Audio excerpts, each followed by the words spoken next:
Hey everybody, what's going on? 2Baggers podcast here. My co-host Jackson and I decided to do something a little bit different today. We're going to be bringing you a little bit of MLB The Show gameplay while we are doing our podcast. So Jackson, introduce yourself, tell everybody what's up. What up? Alright, so today we're going to be talking about a couple different things. We have a longer podcast just because this game's probably going to take us quite a while. So what we're going to start off with today is we are going to talk about why we believe the NL should use the DH role like the AL does, and why we think it would be beneficial for baseball to do it. So, Jackson, why do you think it would be beneficial? It'd honestly protect the pitchers a lot more than... Oh, hold on. Hang on. Yes! Sorry. But yeah, it'll honestly protect pitchers a lot more. Because, like, pitchers won't have to worry about injuries getting hurt, possibly, like what happened with Giancarlo. That would never even come close to happening if that were just the option. Well, the way I see it, I think that baseball should definitely go to everybody using the DH because of the entertainment value that it brings. Like, do you really want to sit there and watch a pitcher whiff at 3 pitches and then sit back on the bench? Or, oh, are you kidding me?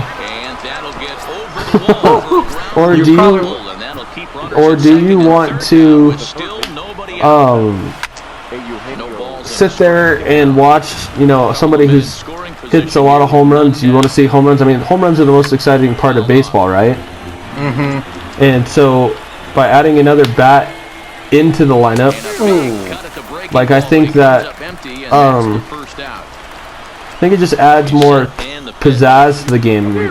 More people are going to be more interested in watching it because they aren't going to have to watch a pitcher go up there and bunt with no outs. Like, the pitchers will have to actually pitch to everybody in the lineup. What were they doing there? But yeah, I just think it'll change the whole dynamic of the game, which I think that'd be a good thing. And like you said about the injuries thing, like, it definitely makes a difference. You remember Max Scherzer last year during BP was bunting, and he bunted one off his bat, and it hit him in the nose, and it broke it, and he was out from his next start, Mm-hmm. So, I'm totally against it because of that reason. What are your thoughts? Yeah, no, I completely agree. That Max Scherzer thing, that was terrifying, honestly. Yeah, no kidding. Like, of course it was during BP, but, like, imagine if that was, like, the same thing as Giancarlo's situation. Yeah. That would have just been terrible. Oh, yeah, definitely. Well, Giancarlo's is a little bit different just because he straight up took a fastball off the face, but I get what you're saying. Yeah, it's not... Still, you took a fastball to the face off of a bunt. Yeah, I did. When you were younger. So, I remember there was blood everywhere. Yeah. It was bad. It was pretty bad. So, yeah, but I agree. I think they should definitely, just the injury standpoint, like, alone, but then on top of that, I think you have to consider just the money that it would make. You would probably get more people interested in going to games just because of the home run factor. I mean, that's basically adding, like, another Nelson Cruz or Edwin Encarnacion to your lineup. Like, and you also got to think about the fact that how pitchers already have a lot of stuff to worry about as is.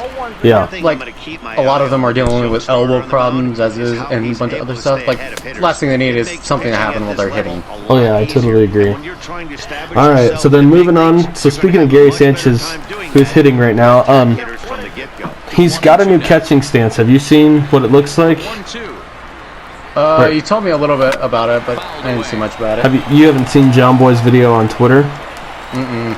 So I recommend everyone should go and watch the video of how Gary Sanchez caught the ball last year compared to how in spring training how he's framing and catching everything now. It's a completely different setup. Mitch Garver kind of introduced that to everybody last year, and he was getting a lot of calls at the bottom of the zone that a lot of catchers probably wouldn't get just because they weren't sticking the ball there. This catching stance is supposed to help him stick pitches better in that position instead of having to go up. Now he can just catch it and hold it there and get the call. So he starts his glove out in the dirt and then goes up for a ball by going up, it makes the umpire see that his glove is going up, making it look like the pitch is higher than it is, giving him the advantage. So honestly, watching Gary Sanchez try to do this, especially with pitchers like Jordan Montgomery and J.A. Happ, who try to keep the ball lower, it'll definitely help him. Like Masanero Tanaka pitches everything kind of low. It'll definitely help out. Garrett Cole's the exception because Garrett Cole can afford to throw the ball high because he's got such high velocity on his fastball. Right. But guys like Masahiro Tanaka that don't throw very hard, you know, they don't have that luxury of being able to throw pitches up in the zone like that. So they've got to rely on the catcher to get them calls with the balls low on the ground. So I think that's where this whole thing's definitely going to help, because he's going to be able to get pitches called strikes that weren't strikes before. Any more thoughts on it? No, that's all I really got.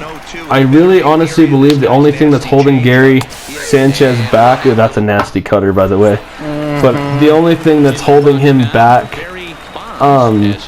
from being the elite player that everyone is expecting him to be is honestly his catching. Like he's never really been anything more than average, and honestly I think he's been a below average catcher on the defensive side of his whole career, and I think now that maybe there's a possibility that this new catching stance helps him become, you know, the superstar that we're expecting him to become. How are you safe there? You got to get the tag down.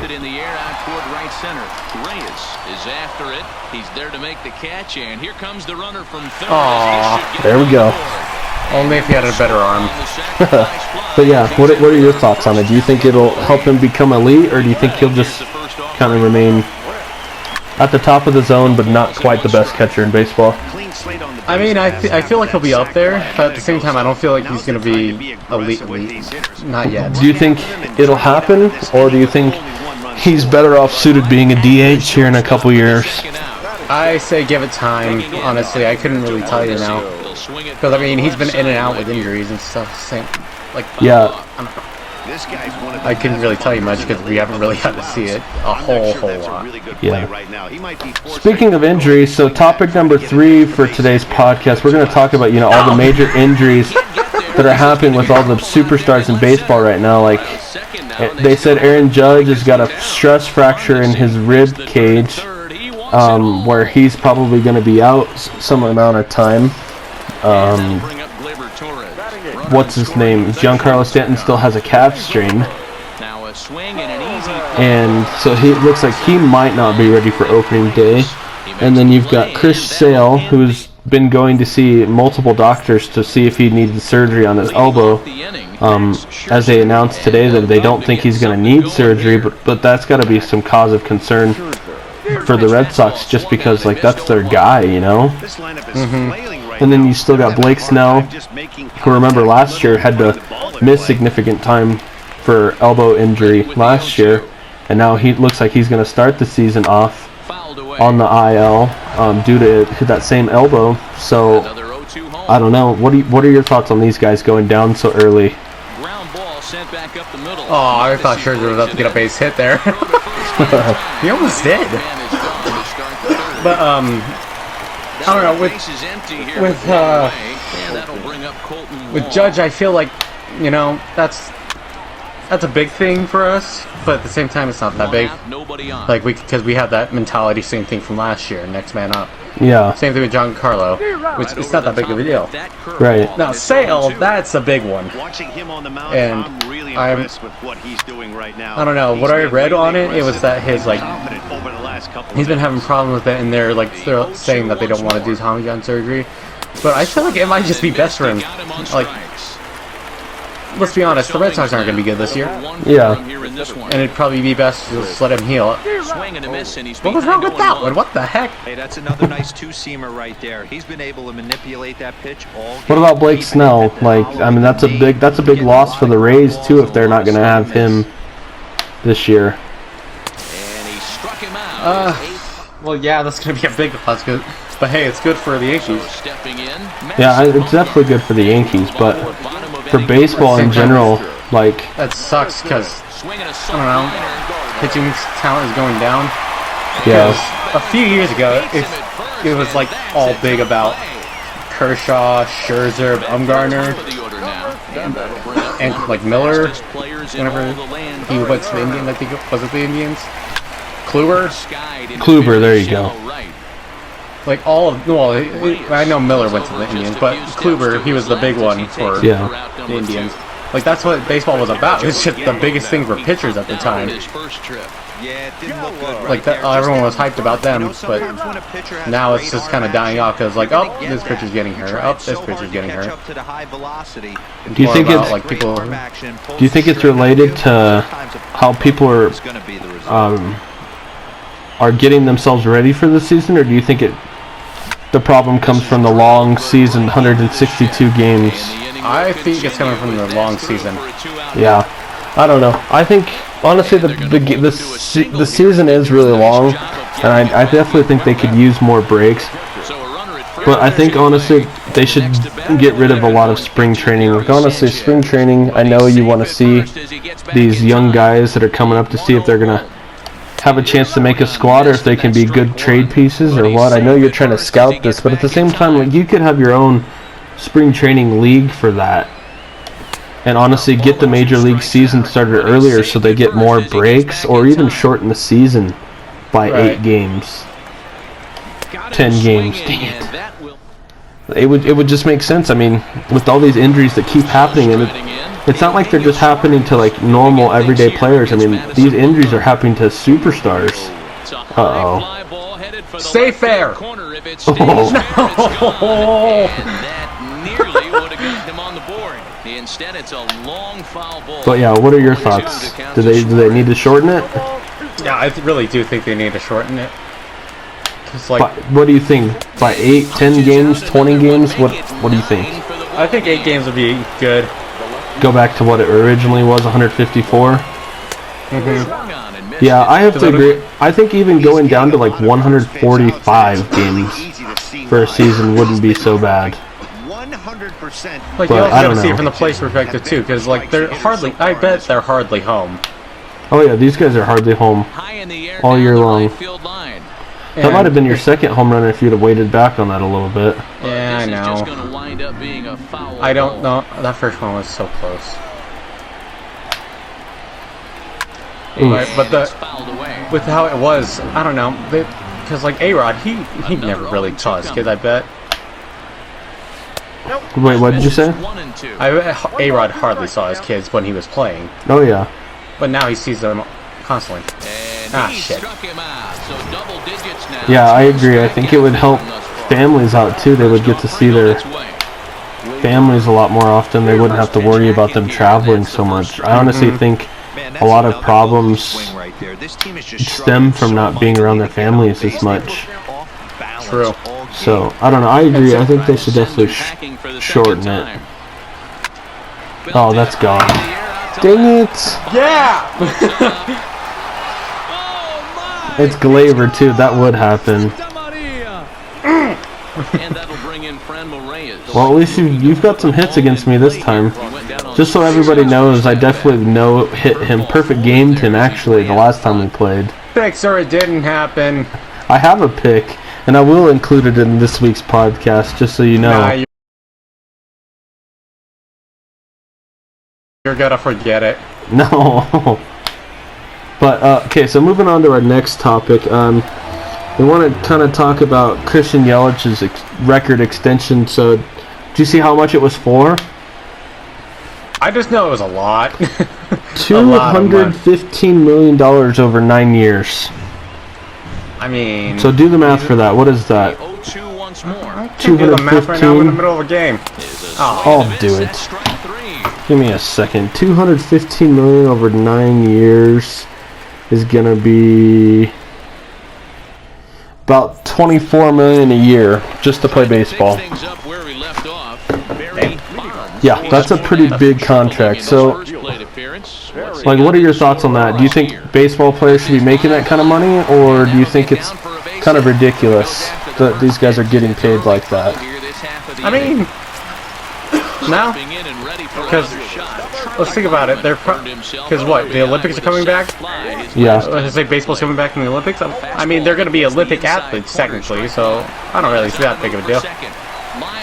Oh no. Make the throw.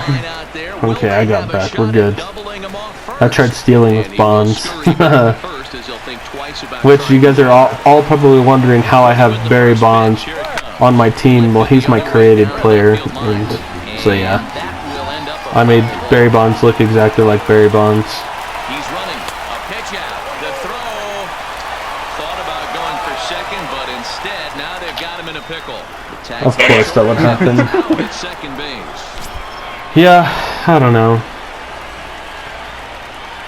What were? Oh yeah, whether or not players are worth it. So what are your thoughts? Like, I honestly believe they are, just because of their entertainment value. I mean, if that's how much the owner of the franchise thinks they're worth, then that's what he thinks they're worth. But I don't know. Some people might not agree with that. As I said, they're going to be Olympic athletes soon, so yeah. Why not? Oh, I'm excited for the World Baseball Classic. You know. Oh, me too. Especially since I'm really confused why Tim Tebow's playing for the Philippines. Well, just thinking about it. Remember? Did you watch the 2016 World Baseball Classic? I watched a little bit. The United States actually won it. It was pretty cool. It was really fun. I remember all of my friends in our dorm room. We were watching all those games, watching the championship and everything, and we were so pumped that the U.S. won. Like, as a baseball player in the United States, it was prideful to watch your favorite players go out there and get the job done against all the best Dominicans and Puerto Ricans out there. Like, honestly, the United States, baseball-wise, has been, you know, kind of middle of the pack when it comes to the World Baseball Classic. Dang, and so to see them actually win was pretty cool.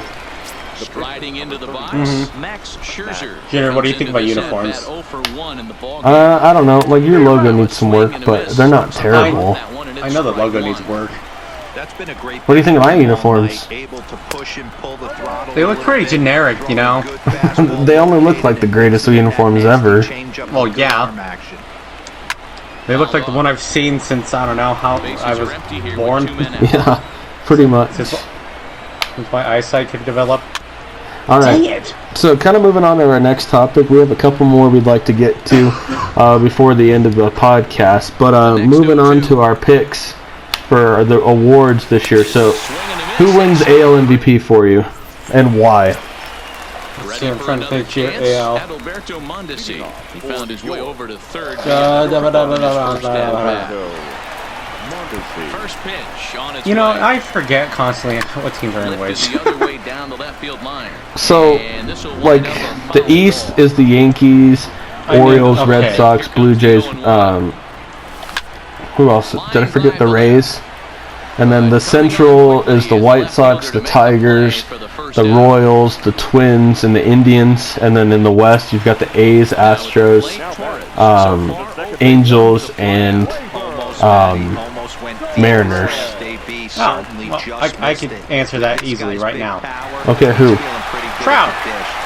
You think Trout? It's gotta be Trout. Come on. Why? Why do you believe it's Trout? Because look at the past seasons he had. Like, the man is phenomenal, and he's been doing phenomenal for the longest time. I feel like he's gonna keep it up. Oh my gosh, are you about to hit a home run? Did my pitcher hit a home run? No. Come on, Bumgarner. It was a freaking tank shot, though. Yeah. So you think Trout? Here's the second baseman, I think he's just gonna keep having the same kind of seasons he has been having. Yeah. I've got two guys that I think have a chance to win the MVP. Obviously, Mike Trout for sure is going to be up there. I mean, there's nothing you could say that's bad about Trout. Trout definitely belongs to be on any MVP list every single season until he retires. Like, I just honestly believe he's that kind of player that even into his 40s, he's going to be one of those forces that you can't really mess with. That ball's gone too. Jackson, you might actually beat me. Yeah, I hit another one. Oh man, but I'm not even playing your good team though, so yeah, this isn't my good team. But yeah, Trout, and then I honestly believe that Gleyber Torres is going to be up there for MVP this year. Yeah, I think it'll be a good contest between those two. to left field. I honestly believe Glaber's going to have a heck of a season at shortstop, and he's going to contend for it. Like I said on the last podcast, I honestly believe Glaber might hit 40 home runs this year. I mean, he hit 38 last year, so it's not like it's far-fetched for him to get there. Right. Also, honestly, Anthony Rendon, Trout's teammate, could give him a run for his money. Rendon probably could have won MVP in the NL last year if it wasn't for the big seasons that Bellinger and Yelich had. And we all want to talk about that, but we honestly forgot about how good of a season Anthony Rendon had. So I don't know. It'll be interesting to see in the AL, but the NL, I mean, that one's going to be interesting too. Who do you think wins in the NL? Well, I want Mookie to win. I want to see him do really well in LA. Yeah. But what about having Bellinger there? I mean, I was gonna say at the same time, Bellinger and then Yelich. That's gonna be a tough contest. But I want to see Mookie come out on top. I honestly believe that Cody Bellinger wins it again, but I think Christian Yelich definitely has a chance. Obviously, Mookie Betts has a chance, but we're forgetting about this guy that's hitting right now in that discussion. Yeah, Juan Soto is pretty good. He is pretty good. He's like for the Nationals. And he's got a phenomenal chance. Oh yeah. He did phenomenal. He probably had one of the most clutch postseason at-bats of all time last year. He hit that home run in Houston, which is a big deal. And then and he had that base hit against the Brewers where they were losing in the wild card game, and they came back and won that one. He's the one that had the big hit in that game. So, I don't know. I think Soto's just good all around. Yeah, well, I agree. But honestly, I think Bellinger's going to win the award. I just don't think there's a better bet, safer bet than doing Bellinger or Yelich. Alright. I need to stop swinging at stuff or I'm going to lose. But yeah, so, dang it. So we've got AL MVP, NL MVP. So what about Cy Young awards in the American League? In the American League? Yeah. What? Don't Garrett Cole? Yeah, Garrett Cole. I mean, Justin Verlander's still up there. Sale can come back from his injury. Yeah, and Blake Snell. I mean, there's another guy right there that if he can get healthy, has a chance to run for an award. If they can come back, then yeah, I can see it. But who do you think gets it overall? Garrett Cole? I got Garrett Cole. I'm going to have to go with Garrett Cole as well, just because I think he's going to show out for Yankees fans this year, and I honestly believe that he's going to be the missing piece that they've needed all these years. But, I mean, you can't honestly count out Justin Verlander. You can't count out Corey Kluber. You can't count out any of those guys because you never know. They might have some big years. So, yeah, honestly, I don't know. You just can't really count anybody out at that point. But I definitely think Garrett Cole and Justin Verlander are the two front runners for me. And so, what about the NL? Do you think it's going to be another... Do you think Jacob deGrom's going to go back-to-back-to-back, or do you think somebody else in the NL? You think he's going to? I think he's going to. I mean, the man has been pitching phenomenally. I think he gets it too, but honestly, I mean, you still have Max Scherzer that you have to pitch against. You've still got... Who else is now in the NL? You still got... Kershaw's kind of on the decline, but I mean, you can't always count that guy out. You just never know with guys like that. And then you've got... Who else is in the NL that has a chance? Aaron Nola from the Philadelphia Phillies has kind of found himself in that ace role for the Phillies. You never know, he might turn it around and figure it out and win a Cy Young Award this year. Honestly, pitching's never been better in baseball, and I think hitting's never been better either, but I think the pitching especially has never been better than it is right now. And I honestly don't really think it's that close. as they'll look to get something. Come on, Bonds. This game up. This thing's far from over, even though it's moving into the back end of this game. Dropping it. Yeah, baby. Yeah, let's go. But yeah, like I said, I think DeGrom's going to go back to back to back, but I think Scherzer's going to give him a run for his money, and I think there's going to be some other guys too that do. But ultimately, I think DeGrom goes back to back to back. Yeah, I could see it. All right, so then moving on to our second to last topic, Tim Tebow. What do you think about him getting sent back down? I mean, I think it's probably for the best. I mean, he's honestly slated to start in AAA, so I mean, he's not far from making a team. Right, but at the same time, I don't think he's ready for the MLB yet. I think it's just publicity. Yeah, I don't think he's ready. I don't know if he'll ever really be ready, if we're being honest. Well, yeah, it's because... Oh, that scared me. Oh, come on. That's a pitch I normally hit 500 feet with Blackman. This one down in left center for the first down. Digging in once again, Fred McGriff. No hits in 2 trips to the plate. Oh, that's a good swing there, McGriff. That a baby. Yeah, I have serious doubt about Tim Tebow's ability to be a baseball player at the major league level. And they pitch out here, but I just don't think he's got the talent nor the intangibles to be there. He's a great guy.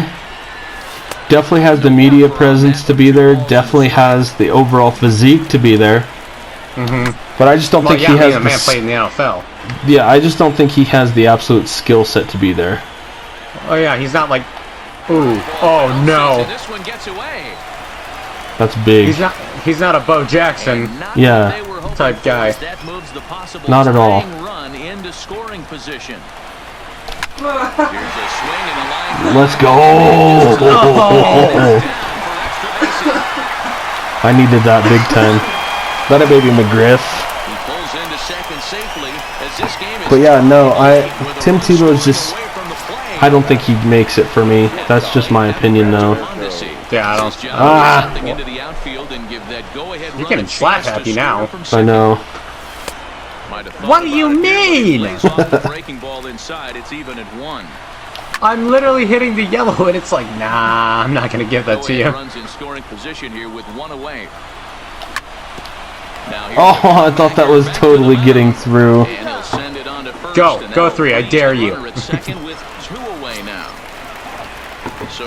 Yeah, I don't know. Do you have anything else?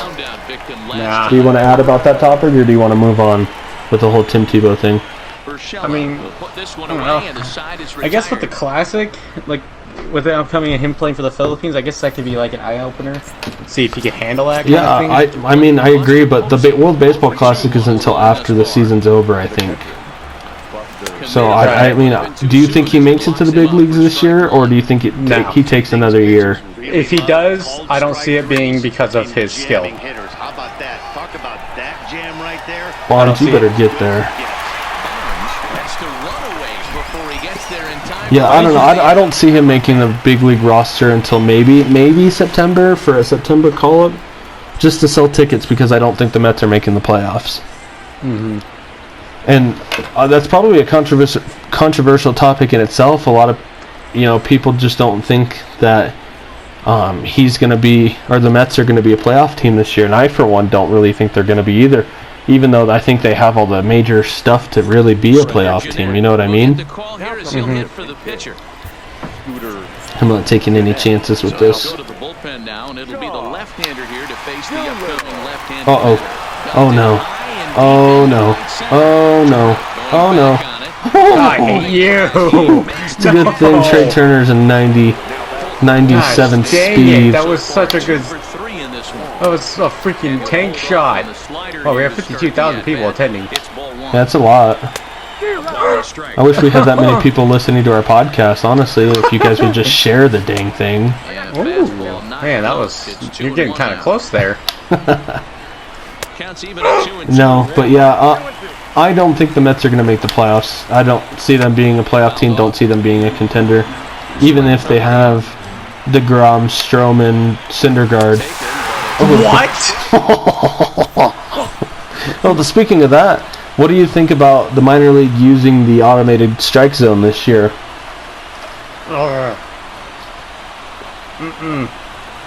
Now. Why not? On now, and he's just hoping to keep Why? this thing tied. No save opportunity here. That's the real question. Why? You don't think it'll be a good idea? I mean, it takes away the point of baseball, because that's like the robotic umpire, isn't it? Yeah. Yeah, that's taking away the point of baseball. Like, that's one of the factors of baseball, is the umpire. Yeah, you think it takes the integrity out of the game? Yeah. I agree. I definitely think it takes the integrity out of the game.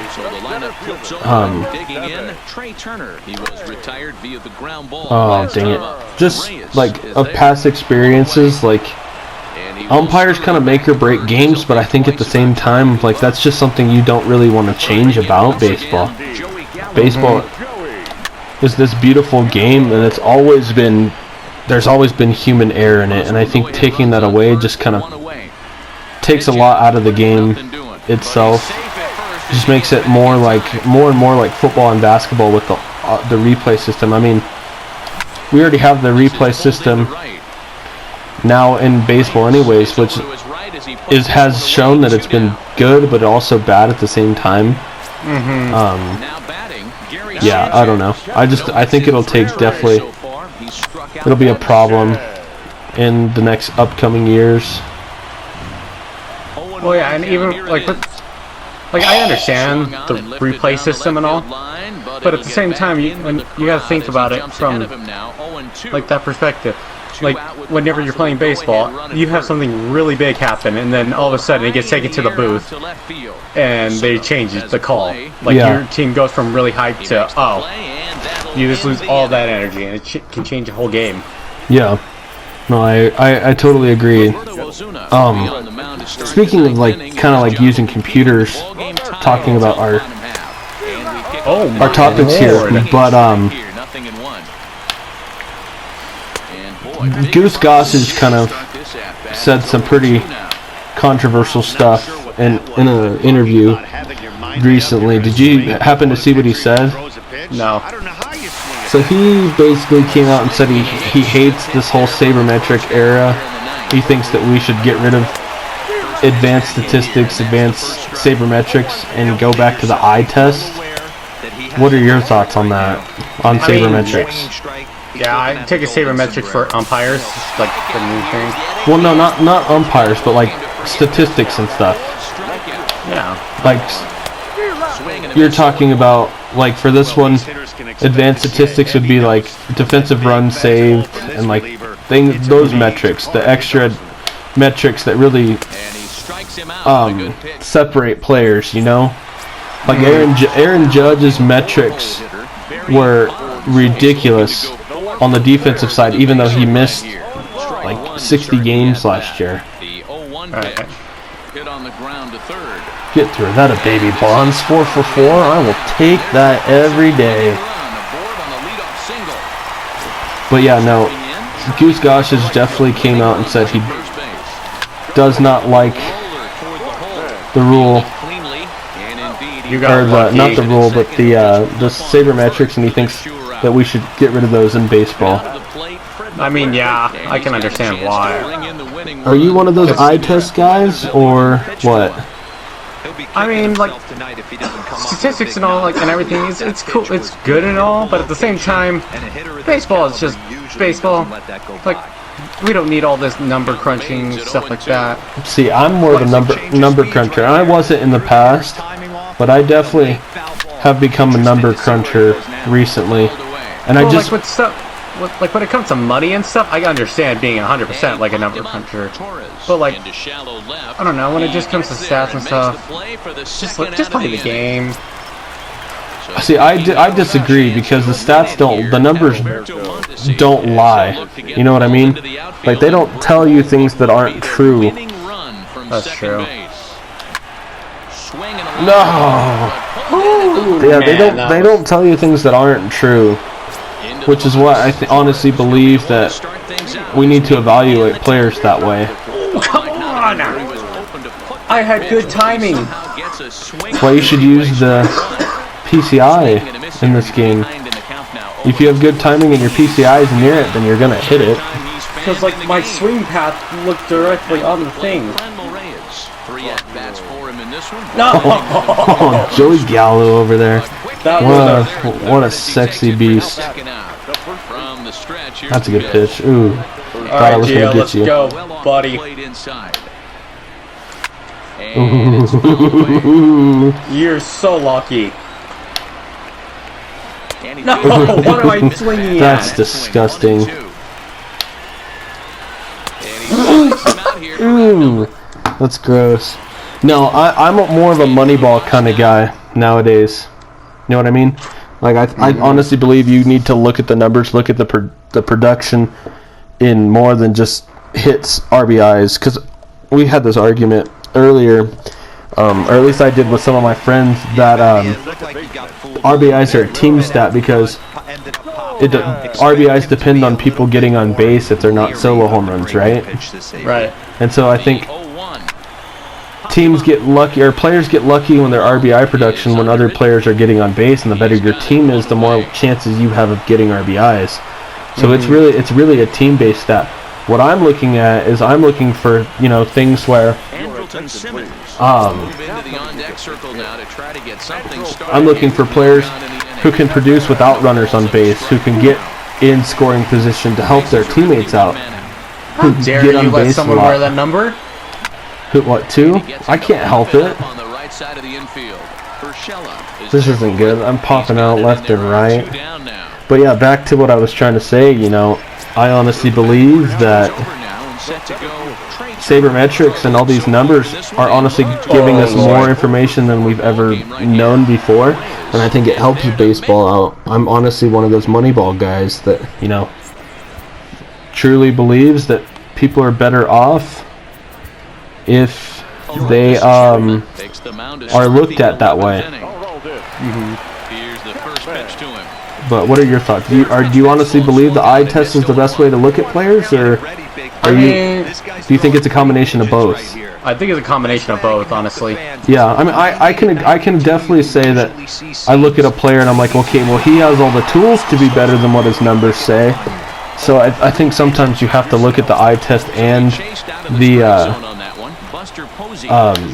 sabermetrics as well. I think you definitely have to look at both.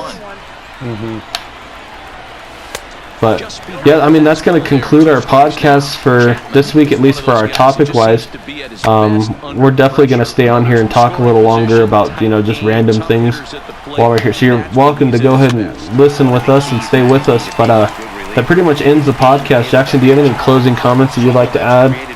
I'd just like to say subscribe to both of our channels and just be prepared for next week.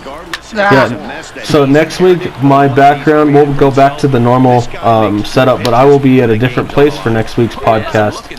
My wife and I are moving into a new apartment, and so next week will be taking place at our new place, and we'll have a new backdrop and everything for you. So if you haven't already, like Jackson said, honestly, I really believe you should subscribe to the channel and you know, be willing to support us and share it with your friends. Oh, that's good. Yes, walk off, baby. Let's go, Joey Gallo. One of my favorite players. This is so dumb. All right, well, he gave up 2 runs. That's definitely going to end our podcast, and we'll end it on a good note right there. Jackson, any closing comments before we tell everybody bye? That was a bunch of BS. A bunch of BS. Oh, yes. Anything else you'd like to add? No. Alright, guys, well, subscribe to the channel, share this podcast with people, and hope everyone has a good weekend. Thank you.